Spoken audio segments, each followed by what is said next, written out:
पर क्रोध का लक्षण होता है चुपचाप नहीं रहने देता, वो फिर अपना प्रभाव दिखाता है। तो अगर क्रोध ही आता रहा तो फिर हृदय पवित्र कब कर पाएंगे? यही तो सब गंदे करते हैं, काम, क्रोध, लोभ, मोह, मद मत्सर। तो क्रोध तो तब आए जब हम अच्छे हों और सब लोग बुरे हों, तो बुरे के ऊपर क्रोध आता है ना। तो अगर लौट के देखो तो हम बुरे हैं, इसीलिए तो क्रोध आता है ना। तो फिर हमको सुधार करना चाहिए। बुरा जो देखन में चला, बुरा न मिलिया कोई, जो दिल खोजूं आपनो तो हमसे बुरा ना हो। आप देखो ईमानदारी से, बचपन से जब से याद है तब से अब तक, क्या आपने सब काम सही ही किया है क्या विचार करके? तो फिर हम दूसरे पर क्यों क्रोध करें? जैसे मान लो बच्चा है, परिवार का जन है या कोई पड़ोस का जन है, जो हमने गलतियां की, अगर उससे वो गलती हो रही, तो जैसे हमने अपनी गलतियों को क्षमा करके कभी अपने को दंड नहीं दिया, ऐसे उनको भी क्षमा कर दें। अगर हमें बच्चों से क्रोध दिखाना पड़े तो दिखावटी करें, नाटक वाला, कि इनका सुधार हो जाए। अंदर से हम क्रोध ना करें। अंदर से क्रोध करने पर फिर हमारा हृदय मलिन हो जाएगा, फिर हमारे अंदर द्वेष वृत्ति आ जाएगी। और भजन की तो बात जाने दो, फिर अगर हम संभाल ना पाए तो हिंसा आदि दोष हो जाते हैं। ना हम नहीं चाहते, पर क्रोध आ गया, हमने ऐसे थप्पड़ मारा कि नाक में लगा मर गया, ऐसे हमने झेल दिया, दीवार में लगा मर गया। हिंसा आदि दोष भयानक पैदा हो जाते हैं क्रोध से, और पूज्य जनों का अपमान भी हो जाता है, अपराध भी बन जाता है। क्रोध से कभी किसी को लाभ आज तक मिला नहीं है। जब कभी किसी को लाभ मिला है तो क्षमा से मिला है, क्रोध से नहीं मिला। आप क्षमा करो, आप किसी पर गुस्सा मत करो।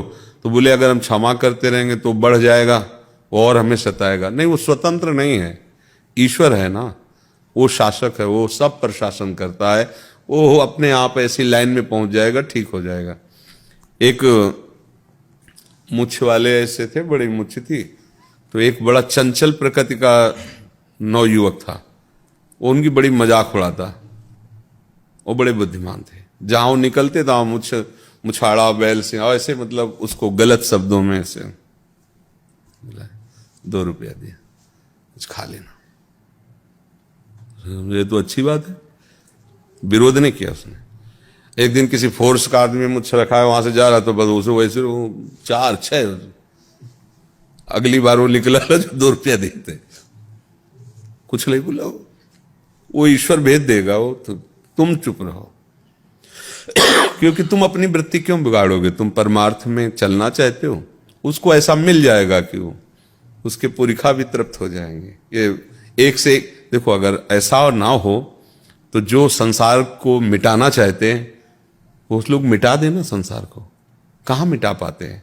मान लो आतंकवाद है या अन्य जो ऐसे समुदाय हैं कि लोगों को, तो कहाँ वो मिटा पाते हैं? उतना ही कर पाते हैं जिनका प्रारब्ध नष्ट होने का, उसी संयोग से नष्ट हो जाते हैं, वो इसके आगे नहीं। ईश्वर है जो सब पर शासन किए, नहीं तो खा जाए ना, एक दूसरे को खा जाए, नष्ट कर दे।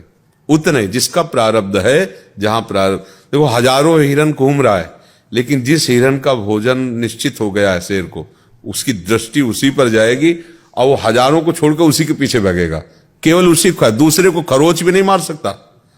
ऐसा विधान ईश्वर का सब कुछ है। हमको चाहिए कि हम उसके विधान में राजी रहें, गुस्सा ना करें। मान लो आपको कोई ऐसा प्रारब्ध आ रहा है, तो भी गेट के बाहर निकलते ही आपको कोई धक्का दे दे, कोई गाली, तो आप उसे सहो। वृंदावन आए हैं, कोई पाप था, बिहारी जी उसे नष्ट करने के लिए धक्का लगवा दे, या आपकी जेब काट ले। अब बहुत बड़ी धन की हानि होनी थी, 10-5 हजार रुपया चले गए, कोई बात नहीं, वो देने वाला कोई और है। ऐसे विचार के द्वारा हम क्रोध पर शासन, क्रोध बहुत निंदनीय वस्तु, बहुत निंदनीय। ये अगर अपना रूप धारण कर ले तो बहुत ही मतलब गंदा काम करा सकता है। बच्चों को मार देना, परिवार को मार सकता है। रोज हम कहां तक कमाएं, रोज हमें परेशान, चलो सबको जहर दे देते हैं, मर जाते हैं। अच्छा, अपने को भी मार लिया, सबको जहर। ऐसी कितनी घटनाएं होती। क्रोध से आज तक किसी को भी लाभ नहीं मिला, किसी एक को भी लाभ नहीं मिला। अगर किसी को लाभ मिला है तो शांति से मिला है, क्षमा से मिला है। तो हम काहे को गलत मार्ग में जाएं, क्रोध पर शासन करें। अब क्रोध उत्पन्न कहां होता है? क्रोध का मूल पकड़े, कामा संजायते क्रोधा, क्रोधा स्मृति विभ्रमा, स्मृति भ्रंशात बुद्धिनाशो, बुद्धिनाशात प्रणश्यति। क्रोध का प्रादुर्भाव होता है कामना से। जब हम किसी से, हमारा पड़ोसी हमारा आदर करे, हमारे अनुकूल चले, हमारे घर वाले हमारे अनुकूल, जब हम कामना करते हैं वो हमारे अनुसार नहीं चलता, तब हमें उस पर गुस्सा आ जाता है। तो हमें सोचना है कि हमें भगवान ने दिया है कि जिसके प्रति जो कर्तव्य करना है हमें करना है, वो हमारे प्रति कैसा करता है वो जाने। हमारा कर्तव्य कैसा होना चाहिए पड़ोसी के प्रति, हमारा कर्तव्य कैसा होना चाहिए परिवार के प्रति। अगर हम इस बात को देखेंगे कभी गुस्सा नहीं आएगा। हम देखते हैं कि हम तो अपना कर्तव्य करना पूरा प्रयास से, और वो हमारे साथ ऐसा करता है, हम कब तक सहेंगे, अब देख लेंगे गड़बड़ हो। ये आपका कर्तव्य नहीं है। आप परमार्थ के पथिक हो, आप महान मार्ग के उपासक हो, इसलिए आपको सहना पड़ेगा, आपको ऐसा बनना पड़ेगा। तो अब आर्मी में जाना है तो दौड़, ऊंचाई, कूद, लंबाई, निरोग, ये सब आपको करना पड़ेगा। अगर नहीं तो भी घर बैठो। ऐसे परमार्थ में चलना है तो आपको क्षमा के द्वारा क्रोध पर विजय प्राप्त करनी होगी, निष्कामता के द्वारा काम पर विजय प्राप्त करनी होगी, भगवान नाम जपने के लोभ से धन पर विजय प्राप्त करनी होगी, प्रभु के चरणों में ममता अर्पित करके मोह पर विजय प्राप्त करनी होगी, प्रभु के चरणों में अहंकार समर्पित करके अहंकार पर विजय प्राप्त करनी। तब आप भगवान के दास कहलाओगे, तब आप परमानंद में डूबोगे। तो अगर हमें चलना है तो फिर हमें तो सहना पड़ेगा।